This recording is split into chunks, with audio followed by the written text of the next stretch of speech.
Drugs can cause illness and death, waste years of healthy life, and propagate violence, harm, and exploitation.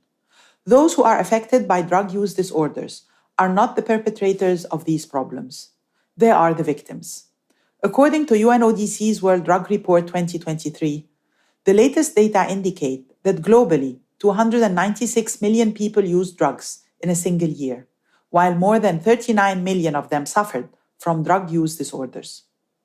On this International Day Against Drug Abuse and Illicit Trafficking, we are calling for drug responses that are rooted in empathy, built on science, and focused on people.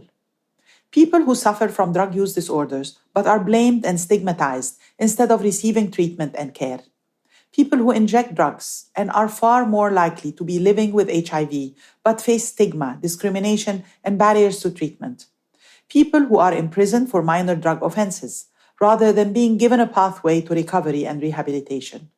People who are punished for resorting to illicit cultivation of drugs out of desperation instead of being offered alternatives for a sustainable livelihood.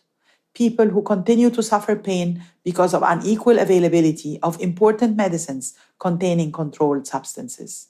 And people who are denied their rights, dignity, and opportunities in life because they use or have used drugs. It is time to stigmatize the illicit drug market and not the people who are harmed by it. We need humane responses that discard outdated attitudes and focus on the health and well-being of people and communities affected by drugs. We need focused law enforcement interventions to stop drug traffickers from feeding on misery as several drug types hit new production records and the threat of synthetic drugs expands rapidly. And we need to invest heavily in prevention, awareness raising, early interventions and services to build the resilience of our communities. Today, let us stand together against the world drug problem and put people first.